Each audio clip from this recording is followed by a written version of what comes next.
Hello my dear friends, welcome back to my channel. ಇವತ್ತಿನ ಬ್ಲಾಗ್ನ ಶುರು ಮಾಡ್ತಾ ಇದ್ದೀನಿ. ಇವತ್ತಿನ ಬ್ಲಾಗ್ ನಿಮಗೆ ಸ್ವಲ್ಪನಾದರೂ ಮೋಟಿವೇಶನ್ ಕೊಟ್ಟಿದ್ರೆ please like, share, comment and subscribe to my channel. ಹೊಸದಾಗಿ ಚಾನಲ್ ನೋಡ್ತಾ ಇದ್ದರೆ ಸಬ್ಸ್ಕ್ರೈಬ್ ಮಾಡ್ಕೊಂಡು ನೋಡಿ. ವೀಡಿಯೋಸ್ ಇಷ್ಟ ಆಗ್ತಾಯಿದ್ರೆ ಪ್ಲೀಸ್ ಮರಿದೇ ಲೈಕ್ ಮಾಡಿ. ಲಾಸ್ಟ್ ವೀಡಿಯೋದಲ್ಲೂ ಕೂಡ ನಾನು ಹೇಳಿದ್ದೆ ಲೈಕ್ ಮಾಡಿ ಅಂತ. ಆದಷ್ಟು ಒಂದು 120 ಮೆಂಬರ್ಸ್ ಹಂಗೆ ಲೈಕ್ ಮಾಡಿದ್ರು. ಲೈಕ್ ಮಾಡೋದು ಎಲ್ಲರಿಗೂ thank you so much. So ಇವಾಗ ನಾನು ಬೆಡ್ರೂಮ್ ಎಲ್ಲ ಹಾಸಿಗೆ ಎಲ್ಲ ಸರಿ ಮಾಡಿ ಇವಾಗ ಕಸ ಗುಡಿಸ್ಕೊಂಬರ್ತಾ ಇದ್ದೀನಿ. ಅವರು 5 ಕಾಲಿಗೆ ಎದ್ದಿದ್ರು ವಾಕಿಂಗ್ ಹೋಗೋದಕ್ಕೆ ಅಂತ. ಸೊ ನಾನು ಅದಕ್ಕೆ ಬೆಡ್ಡೆಲ್ಲ ಒದ್ರುಬಿಟ್ಟು ಈಗ ಕಸ ಎಲ್ಲ ಗುಡಿಸ್ಕೊಂಡು ಲಿವಿಂಗ್ ರೂಮಲ್ಲಿ ಕೂಡ ನಾನು ಗುಡಿಸ್ಕೊತಾ ಇದ್ದೀನಿ. ಸೊ ಅಷ್ಟೊತ್ತಿಗೆ ಇವರು ಫ್ರೆಶ್ ಅಪ್ ಆಗಿ ಫೇಸ್ ವಾಶ್ ಎಲ್ಲ ಮಾಡಿಕೊಂಡು ಬರ್ತಾರೆ. ಅಷ್ಟೊತ್ತಿಗೆ ಕಾಫಿ ಮಾಡ್ಕೊಳ್ಳೋಣ ಅಂಥೇಳಿ ಗುಡಿಸ್ತಾ ಇದ್ದೀನಿ. ಅವರು ಬೆಳಗ್ಗೆನೇ ಒಂದು ಲೋಟ ಕಾಫಿ ಕುಡ್ಕೊಂಡು ಸ್ವಲ್ಪ ಫಸ್ಟ್ ಬಿಸಿನೀರು ಕುಡಿತಾರೆ. ಅದಾದಮೇಲೆ ಕಾಫಿ ಎಲ್ಲ ಕುಡ್ಕೊಂಡು ಹೊರಡ್ತಾರೆ. ಸೊ ಇವತ್ತಿಗೂ ಅವರು ಒಂದು ಲೋಟ ಕಾಫಿ ಮಾಡ್ಕೊಂಡು ಕೊಡೋದಿಲ್ಲ, ಟೀ ಮತ್ತು ಕಾಫಿ ನಾನೇ ಮಾಡಿಕೊಟ್ರೆ ಕುಡಿಯೋದು. ಅವರಾಗಿ ಯಾವತ್ತೂ ನಮ್ಗೆ ಇವತ್ತಿನವರೆಗೂ ಒಂದು ಲೋಟ ಕಾಫಿನೂ ಮಾಡಿಕೊಟ್ಟಿಲ್ಲ, ಟೀನೂ ಮಾಡಿಕೊಟ್ಟಿಲ್ಲ. ನಾನೇ ಮಾಡಿಕೊಡ್ಬೇಕು ಯಾವಾಗ್ಲೂ. ಸೊ ಇವಾಗ ಕಾಫಿ ಮಾಡ್ತಾಯಿದ್ದೀನಿ. ಕಾಫಿ ಮಾಡಿಕೊಟ್ಟು ನಾನು ಮತ್ತೆ ಕೆಲಸನ ಶುರು ಮಾಡ್ತಾಯಿದ್ದೀನಿ. ಹೊರಗಡೆ ಇನ್ನೂ ಕಸ ಎಲ್ಲ ಗುಡಿಸಿರ್ಲಿಲ್ಲ. ಅವರು ಶೂಸ್ ಹಾಕ್ಕೊತಿದ್ರಿಂದ ಅವರು ಎಲ್ಲ ಮನೆಯಿಂದ ಯಾರಾದರೂ ಹೊರಗಡೆ ಹೋಗುವಾಗ ಪರ್ಕೆ ತಗೊಂಡು ಅಡ್ಡ ಹೋಗಬಾರ್ದು ಅಂಥೇಳಿ ಸೊ ಅಲ್ಲೇ ಇಟ್ಬಿಟ್ಟು ನಾನು ಅವ್ರು ಹೋದ್ಮೇಲೆ ಕಸ ಎಲ್ಲ ಗುಡಿಸ್ಕೊತಾ ಇದ್ದೀನಿ. ಅವರು ಅಕಸ್ಮಾತ್ ಆಫೀಸ್ಗೆಲ್ಲ ಹೋಗ್ತಾ ಇದ್ದಾರೆ ಅಂತ ಅಂದರೆ ನಮ್ಮ ಮನೇಲಿ ಅವರೆಲ್ಲರೂ ಹೋದ್ಮೇಲೆ ಕ್ಲೀನ್ ಮಾಡ್ಕೋಬೇಕು, ಇಲ್ಲಾಂದರೆ ಹೋಗೋದಕ್ಕೂ ಮುಂಚೆನೇ ಕ್ಲೀನ್ ಮಾಡ್ಕೋಬೇಕು. ಈ ರೀತಿ ಆಫೀಸ್ಗೇನಾದ್ರು ಹೋಗುವಾಗ ಪರ್ಕೆ ಗಿರ್ಕೆ ಅಡ್ಡ ತೊಗೊಂಡ್ಬಿಟ್ರೆ ಬೈತಾರೆ.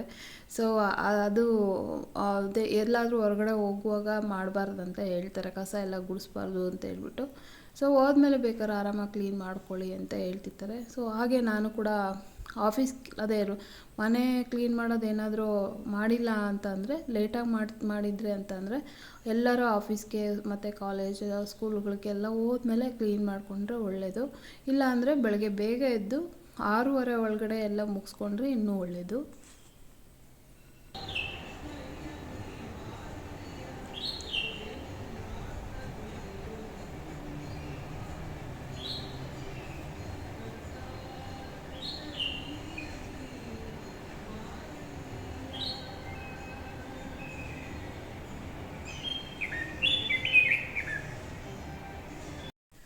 ಇಲ್ಲಿ ಬೆಳಗ್ಗೆನೇ ಬುಲ್ಬುಲ್ ದಿನ ಈ ಥರ ಸೌಂಡ್ ಮಾಡ್ತಾನೆ ಇರುತ್ತೆ. ಒಂಥರ ಖುಷಿ ಅನಿಸುತ್ತೆ ಇದನ್ನು ಸೌಂಡ್ ಕೇಳೋದಕ್ಕೆ.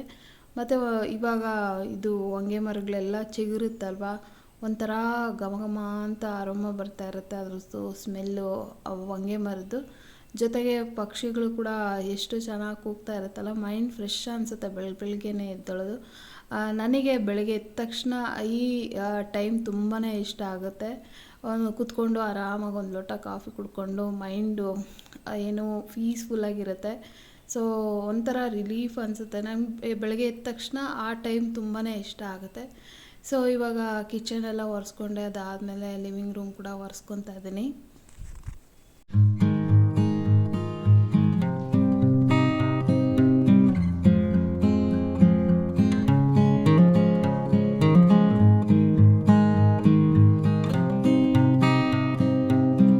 ಇವತ್ತು ನಿಮ್ಮ ಜೊತೆ ನಾನು ಟಿಪ್ಸ್ನ ಶೇರ್ ಮಾಡ್ಕೊತಾ ಇದ್ದೀನಿ. ಯಾವುದ್ರ ಬಗ್ಗೆ ಅಂತಂದರೆ, ಸಾಮಾನ್ಯವಾಗಿ ನಾವು ಮಾಂಗಲ್ಯ ಚೈನ್ ಹಾಕ್ಕೊಂಡು ಕತ್ತಿನ ಭಾಗ ಎಲ್ಲ ಕಪ್ಪಾಗ್ತಾ ಇರುತ್ತಲ್ಲ, ಆ ಕಪ್ಪನ್ನ ಯಾವ ರೀತಿ ಹೋಗೋದಕ್ಕೆ ನಾವು ಹೋಮ್ ರೆಮಿಡಿ ಮಾಡ್ಕೋಬೇಕು ಅಂತಂದರೆ, ಸಾಮಾನ್ಯವಾಗಿ ಚಿಕ್ಕ ಮಕ್ಕಳು ಮನೆಯಲ್ಲೇ ಇದ್ದವ್ರ ಮನೇಲಿ ಬೇಬಿ ಆಯಿಲ್ ಇರುತ್ತೆ.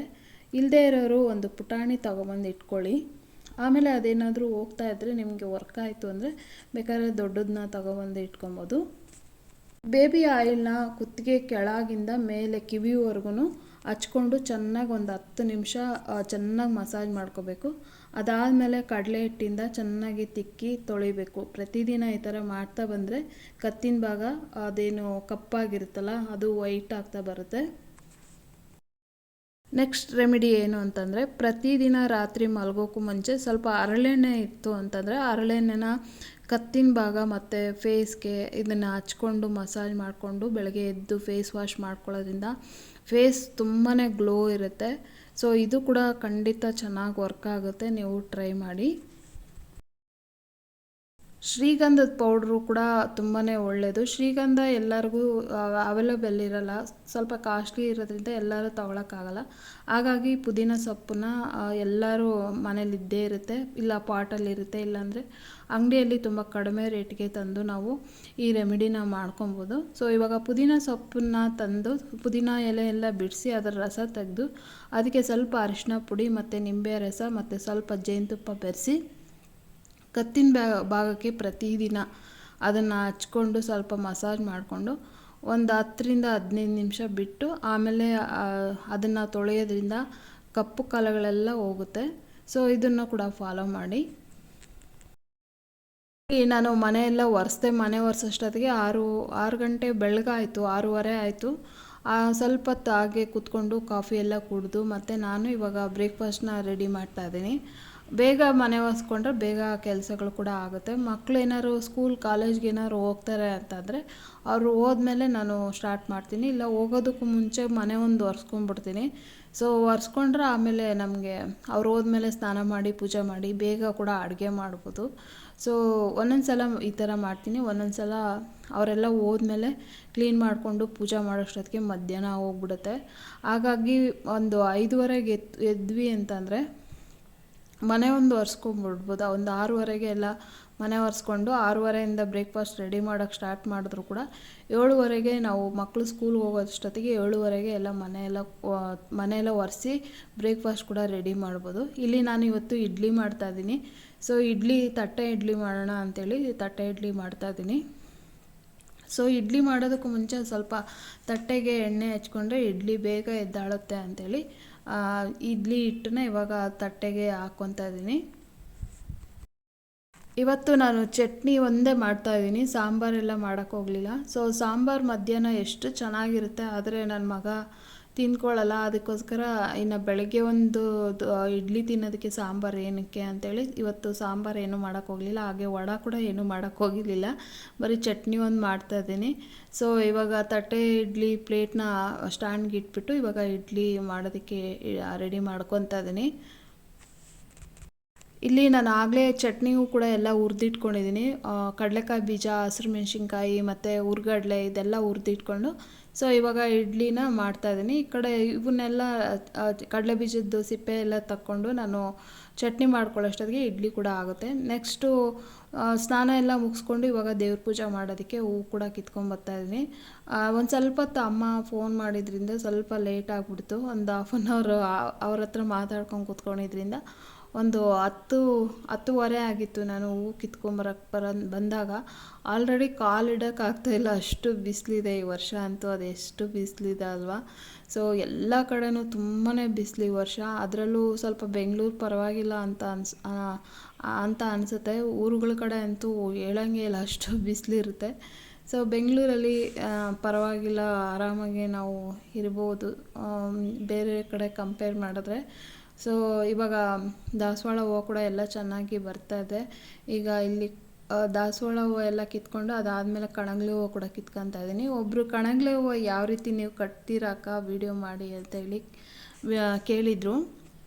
ಸೊ ಯಾವ ರೀತಿ ಕಟ್ತೀವಿ, ಮಾಮೂಲಿ ಹೂವು ಕಟ್ಟೋ ಥರನೇ ಕಟ್ತೀವಿ, ಆದರೆ ಸ್ವಲ್ಪ ಏನೋ ದಪ್ಪ ತೆಳುವಾಗಿ ಕಟ್ಟಲ್ಲ ನಾನು. ಒಂಥರ ಹಾರ ರೀತಿ ಹತ್ತತ್ರ ಟೈಟಾಗಿ ಕಟ್ಕೊಂಡ್ರೆ ಹಾರದ ಥರ ಬರುತ್ತೆ.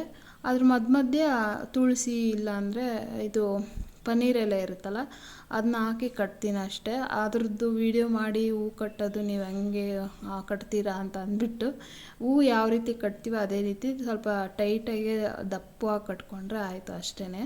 ಸೊ ಇಲ್ಲಿ ನಾನು ಹೂವನ್ನ ಕಿತ್ಕೊಂಡು ಇವಾಗ ಪೂಜೆ ಮಾಡೋಣ ಅಂತ ಹೋಗ್ತಾಯಿದ್ದೀನಿ. ಇನ್ನೂ ಬ್ರೇಕ್ಫಾಸ್ಟ್ ಏನೂ ತಿಂದಿರಲಿಲ್ಲ, ಪೂಜೆ ಮಾಡಿಬಿಟ್ಟು ತಿನ್ನೋಣ ಅಂತ ಅಂದ್ಕೊಂಡೆ.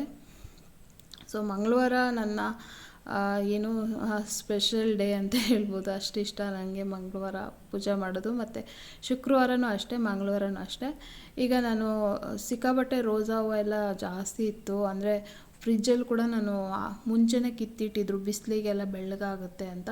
ಸೊ ಆ ಫ್ರಿಜ್ಜಲ್ಲಿ ಇದ್ದಿದ್ದು ಮತ್ತು ಮೇಲ್ಗಡೆ ಇನ್ನೊಂದು ಸ್ವಲ್ಪ ರೋಸಾ ಇತ್ತಲ್ಲ ಅದನ್ನೆಲ್ಲ ಕಟ್ ಮಾಡ್ಕೊಂಬಂದು ಇವಾಗ ದೇವ್ರ ಫೋಟೋಕ್ಕೆಲ್ಲ ಹೂವು ಇಟ್ಟು ಅದಾದಮೇಲೆ ಇವಾಗ ಹೊಸ್ಲು ಕೂಡ ನಾನು ಹೂವನ್ನ ಇಡ್ತಾಯಿದ್ದೀನಿ. ಜಾಸ್ತಿ ನಮಗೇನು ಹೊರಗಡೆ ಹೂವು ಕೊಂಡ್ಕೊಳ್ಳೋಷ್ಟು ಇರಲ್ಲ ಟೆರೆಸ್ ಮೇಲೇ ಸಾಕಷ್ಟು ಹೂವು ಬರುತ್ತೆ. ಸೊ ತರಕಾರಿ ಬೆಳೆದಿದ್ರೂ ಹೂವು ಮಾತ್ರ ನಾನು ಬೆಳ್ಕೊತೀನಿ, ಯಾಕೆಂದರೆ ಪ್ರತಿದಿನ ಪೂಜೆಗೆ ಹೂವು ಬೇಕಲ್ವಾ. ಹಾಗಾಗಿ ನನಗೆ ಟೆರೆಸ್ ಮೇಲೆ ಹೂವನ್ನ ಜಾಸ್ತಿ ಹಾಕ್ಕೊಂಡಿರೋದು. ತರಕಾರಿಗಳು ಬೆಳೆದಿದ್ರೂ ಪರವಾಗಿಲ್ಲ, ಹೂವು ಮಾತ್ರ ನನಗೆ ಕಂಪಲ್ಸರಿ ಬೇಕೇ ಬೇಕು. ಹೂವಿಲ್ದೇ ಪೂಜೆ ಮಾಡಬೇಕಂದ್ರೆ ಮನಸ್ಸಿಗೆ ಸಮಾಧಾನ ಅನಿಸಲ್ಲ. ಹಾಗಾಗಿ ಜಾಸ್ತಿ ಹೂವಿನ ಗಿಡಗಳನ್ನೇ ಹಾಕ್ಕೊಂಡಿದ್ದೀವಿ. ಇನ್ನೂ ನಾನು ದಾಸವಾಳ ಹೂವಿನ ಗಿಡಗಳು ಮತ್ತು ಇನ್ನೂ ಒಂದು 2-3 ರೋಸಾ ಗಿಡ ತೊಗೊಬರ್ಬೇಕು ಅಂತ ಅಂದ್ಕೊತೀನಿ. ಆದರೆ ಈಗಲೇ ಜಾಗ ಎಲ್ಲ ತುಂಬೋಗಿದೆ. ಅಂದರೆ ಸೈಡಲ್ಲಿ ಮಾತ್ರ ಎಲ್ಲ ಇಟ್ಕೊಂಬಂದಿದ್ದೀವಲ್ಲ, ಮಧ್ಯದಲ್ಲೆಲ್ಲ ಇಟ್ಕೊಂಡಿಲ್ಲ ವಾಕಿಂಗ್ ಮಾಡ್ಕೊಳ್ಳೋಕ್ಕೆ. ಮಧ್ಯದಲ್ಲಿ ಟೆರೆಸ್ ಮೇಲೆ ಮಧ್ಯದಲ್ಲಿ ಏನು ಬೇಡ ಅಂಥೇಳಿ ಇಟ್ಕೊಂಡಿಲ್ಲ. ಎಲ್ಲ ಇಟ್ಕೊಂಡ್ಬಿಟ್ರೆ ಫುಲ್ಲಾಗಿಬಿಡುತ್ತೆ, ಅಷ್ಟು ಗಿಡಗಳು ತರೋದಿದೆ ಇನ್ನು ನಾವು. ಸೊ ಸಾಕು, ಸೈಡಲ್ಲೇ ಇಟ್ಕೊಂಡು ಅವಕ್ಕೆಲ್ಲ ಮೇಂಟೈನ್ ಮಾಡಿಕೊಂಡ್ರೆ ಸಾಕು ಅಂತ ಅನಿಸುತ್ತೆ. ಆದ್ರೂ ಇನ್ನೊಂದು 2 ಕಲರು ದಾಸವಾಳ ಮತ್ತು ಇನ್ನೊಂದು 2 ಕಲರ್ ರೋಸಾ ತಂದುಬಿಡ್ತೀನಿ, ಆ ಥರನ ಅಂತ ಅಂದ್ಕೊಂಡಿದ್ದೀನಿ. ಸೊ ಇವಾಗ ಹೂವನ್ನೆಲ್ಲ ಇಟ್ಬಿಟ್ಟು ದೇವ್ರ ಮನೇಲಿ ಅದೇನು ದೀಪ ಎಲ್ಲ ಹಚ್ಬಿಟ್ಟು ಸೊ ಇವಾಗ ಹೊಸ್ಲಿಗೆ ಪೂಜೆ ಮಾಡ್ಕೊತಾ ಇದ್ದೀನಿ. ಸೊ ಈ ಥರ ರಂಗೋಲಿ ಹಾಕ್ಕೊಂಡಿದ್ದೆ ಮಂಗಳವಾರ. ನಾನು ಸ್ವಲ್ಪ ಸ್ಪೆಷಲಾಗಿ ಹಾಕ್ತಿರ್ತೀನಿ ಮಂಗಳವಾರ ಮತ್ತು ಶುಕ್ರವಾರ ರಂಗೋಲಿಗಳೆಲ್ಲ. ಇನ್ನು ಉಳಿದಂಥ ದಿನ ಸಿಂಪಲಾಗಿ ಒಂದು ಸಣ್ಣ ರಂಗೋಲಿ ಹಾಕಿ ಬಿಟ್ಬಿಡ್ತೀನಿ. ಪ್ರತಿದಿನವೂ ಹೊಸ್ಲಿಗೆ ಅರ್ಶಿನ ಕುಂಕುಮ ಹಚ್ಚಿ ರಂಗೋಲಿನ ಪ್ರತಿದಿನವೂ ಹಾಕ್ಕೊತೀನಿ. ಮಂಗಳವಾರ ಮತ್ತು ಶುಕ್ರವಾರ ಸ್ವಲ್ಪ ಸ್ಪೆಷಲ್ ಅಷ್ಟೇ. ಸೊ ಈ ರೀತಿ ನಾನು ದೇವ್ರಿಗೆ ಹೂವಿನ ಅಲಂಕಾರ ಮಾಡ್ಕೊಂಡಿದ್ದೆ. ಸೊ ಪೂಜೆ ಮಾಡಿದ್ಮೇಲೆ ಮನೆಯಲ್ಲಿ ಒಂಥರ ಪಾಸಿಟಿವ್ ಎನರ್ಜಿ ಇರುತ್ತಲ್ಲ ಬೆಳಗ್ಗೆನೇ ಪೂಜೆ ಮಾಡಿದ್ರೆ. ಸಂಜೆ ಟೈಮ್ ಒಂಥರ ಇರುತ್ತೆ, ಬೆಳಗ್ಗೆ ಹೊತ್ತು ಪೂಜೆ ಮಾಡಿದಾಗಲೇ ಒಂಥರ ಇರುತ್ತೆ. ಸೊ ಮನೇಲಿ ಬೆಳಗ್ಗೆ ಹೊತ್ತು ಮಾಡಿದ್ರೆ ಒಂಥರ ಏನು ಹೇಳ್ತಾರೆ, ತುಂಬ ಪಾಸಿಟಿವ್ ಇರುತ್ತೆ. ಸೊ ಎಲ್ಲ ಪೂಜೆ ಎಲ್ಲ ಆದಮೇಲೆ ಇಲ್ಲಿ ನಾನು ನೈವೇದ್ಯಕ್ಕೆ ಕೂಡ ಹಾಲಿಟ್ಟಿದ್ದೆ, ಬೇರೆ ಫ್ರೂಟ್ಸು ಬಾಳೆಹಣ್ಣೆಲ್ಲ ಪಚ್ಚಬಾಳೆಹಣ್ಣು ತಂದಿಟ್ಟಿದ್ದೆ. ಈ ಮಿಲ್ಕ್ ಶೇಕ್ಗೆಲ್ಲ ಪಚ್ಚಬಾಳೆಹಣ್ಣು ತುಂಬಾ ಚೆನ್ನಾಗಿರುತ್ತೆ ಅಂತ. ಸೊ ಅದು ಪಚ್ಚಬಾಳೆಹಣ್ಣೆಲ್ಲ ಒಂಥರ ಏನೋ ಚುಕ್ಕೆ ಬಂದುಬಿಟ್ಟಿತ್ತು ಆಲ್ರೆಡಿ, ಒಂಥರ ಹಣ್ಣು ಜಾಸ್ತಿ ಆಗಿಬಿಟ್ಟಿತ್ತಲ್ಲ, ಪೂಜೆಗೆ ಇಡೋದಕ್ಕೆ ಮನಸ್ಸಾಗಲಿಲ್ಲ. ಅದಕ್ಕೆ ಒಂದು ಲೋಟ ಹಾಲಿಟ್ಟು ಪೂಜೆ ಮಾಡಿದೆ. ನೆಕ್ಸ್ಟ್ ಇವಾಗ ನಾನಿಲ್ಲಿ ಬ್ರೇಕ್ಫಾಸ್ಟ್ ತಿನ್ನೋಣ ಅಂಥೇಳಿ ಆಲ್ರೆಡಿ ಅವರಿಗೆಲ್ಲ ಹಾಕ್ಕೊಟ್ಟಿದ್ದೆ. ಲಾಸ್ಟಿಗೆ ನಂದೆ. ಈಗ 2 ಇಡ್ಲಿ ನಾನು ತಿನ್ನೋದು. ನನಗೆ ಮನೇಲಿ ಮಾಡಿದ ಇಡ್ಲಿ ಅಷ್ಟು ಇಷ್ಟ ಆಗೋಲ್ಲ. ಎಷ್ಟೇ ಚೆನ್ನಾಗಿ ಮಾಡಿದ್ರು ಕೂಡ ಮನೇಲಿ ಮಾಡಿದ ಇಡ್ಲಿ ನಾನು ಅಷ್ಟು ಇಷ್ಟಪಡಲ್ಲ. ಹೊರಗಡೆ ರವೆ ಇಡ್ಲಿ ತುಂಬಾ ಇಷ್ಟಪಡ್ತೀನಿ. ಮೊದಲೆಲ್ಲ ನಾವು ಊರಿಗೆ ಹೋಗಬೇಕು ಅಂತಂದರೆ ಕ್ಯಾತ್ಸಂದ್ರದಲ್ಲಿ ತಟ್ಟೆ ಇಡ್ಲಿ ತಿಂದ್ಕೊಂಡು ಹೋಗ್ತಾ ಇದ್ದಿದ್ದು. ಇವಾಗ ಬೆಂಗಳೂರಲ್ಲೇ ಸಿಗುತ್ತೆ ಬಿಡ್ದಿ ತಟ್ಟೆ ಇಡ್ಲಿ ಆಗಿರ್ಬೋದು, ಮತ್ತು ಇದು ತುಮಕೂರು ಕ್ಯಾತ್ಸಂದ್ರದ ಇಡ್ಲಿ ಆಗಿರ್ಬೋದು, ಅದೆಲ್ಲ ಇವಾಗ ಬೆಂಗಳೂರಲ್ಲೇ ಸಿಗುತ್ತೆ. ಮೊದಲೆಲ್ಲ ಸಿಗ್ತಾ ಇರಲಿಲ್ಲ ಅಂಥೇಳಿ ಬೆಂಗಳೂರಿಂದ ಕ್ಯಾತ್ಸಂದ್ರಕ್ಕೆ ಹೋಗಿ ಇಡ್ಲಿ ತಿಂದ್ಕೊಬರೋರಂತೆ, ಇಲ್ಲಾಂದರೆ ಬಿಡ್ದಿಗೆ ಹೋಗಿ ತಿಂಡಿ ತಿಂದ್ಕೊಬರೋರಂತೆ. ಸೊ ಈ ಥರ ಇರ್ತಿತ್ತು. ಇವಾಗ ಇಲ್ಲೇ ಸಿಗುತ್ತೆ ಬೆಂಗಳೂರಲ್ಲಿ, ಯಾವ ಥರ ಇಡ್ಲಿ ಬೇಕೋ ಅದು. ಸೊ ನಂಗೆ ಅಷ್ಟು ರುಬ್ಬಿದ್ದು ಇಷ್ಟ ಆಗೋಲ್ಲ, ರವೆ ಇಡ್ಲಾದರೆ ಇಷ್ಟಪಡ್ತೀನಿ. ನನಗೆ ಕ್ಯಾತ್ಸಂದ್ರದಲ್ಲಿ ಸ್ವಲ್ಪ ಚಟ್ನಿ ಮಾತ್ರ ಇಷ್ಟ ಆಗ್ತಾಯಿತ್ತು, ಇಡ್ಲಿ ಏನು ಅಷ್ಟು ಇಷ್ಟ ಆಗ್ತಾ ಇರಲಿಲ್ಲ. ಅದೇ ಹೇಳ್ದಂಗೆ ರುಬ್ಬಿದ್ದು ಇಷ್ಟ ಆಗೋಲ್ಲ ಅಷ್ಟೇ, ಇನ್ನೇನಿಲ್ಲ. ಅಷ್ಟು ತಿಂಡಿ ಎಲ್ಲ ತಿಂದ್ಕೊಂಡು ಸ್ವಲ್ಪ ಹಾಗೆ ಕೂತ್ಕೊಂಡು ಬಟ್ಟೆ ಎಲ್ಲ ಮಡ್ಚಿಟ್ಬಿಡೋಣ ಅಂಥೇಳಿ ಬಟ್ಟೆ ಮಡ್ತಾಯಿದ್ದೀನಿ. ನೈಟೇ ನಾನು ವಾಶ್ಗೆ ಹಾಕ್ತೀನಿ. ಇವಾಗ ಸಮ್ಮರ್ ಆಗಿರೋದ್ರಿಂದ ಬೆಳಗ್ಗೆ ಒಂದು 10 ಗಂಟೆಗೆ ಎಲ್ಲ ಚೆನ್ನಾಗಿ ಒಣ್ಕೊಂಡ್ಬಿಡುತ್ತೆ ಅಂಥೇಳಿ ರಾತ್ರಿನೇ ಹಾಕಿದ್ದೀನಿ. ಸೊ ಬೆಳಗ್ಗೆ ಏನಾದರೂ ನಾವು ವಾಶ್ ಮಾಡಿ ಹಾಕ್ತು ಅಂತಂದರೆ ಬಿಸಿಲು ಜಾಸ್ತಿ ಇರುತ್ತಲ್ಲ, ಬಟ್ಟೆಗಳು ಕಲರ್ ಶೇಡ್ ಆಗೋ ಚಾನ್ಸಸ್ ಇರುತ್ತೆ. ಅದಕ್ಕೆ ಸೊ ನೈಟೇ ವಾಶ್ ಮಾಡಿ ಒಣಗಾಕ್ಬಿಟ್ರೆ ಒಂದು 10 ಗಂಟೆ ಅಷ್ಟೊತ್ತಿಗೆ ನಾವು ಬಟ್ಟೆನ ತಂದು ಫೋಲ್ಡ್ ಮಾಡಿ ಇಟ್ಕೋಬೋದು ಅಂತ ಈ ಸಮ್ಮರಲ್ಲಿ ಈ ರೀತಿ ಫಾಲೋ ಮಾಡ್ತೀನಿ. ಹೆಚ್ಚಾಗಿ ನಾನು ನೈಟೇ ಬಟ್ಟೆ ವಾಶ್ಗೆ ಹಾಕಿ ಒಣಗಾಕೋದು.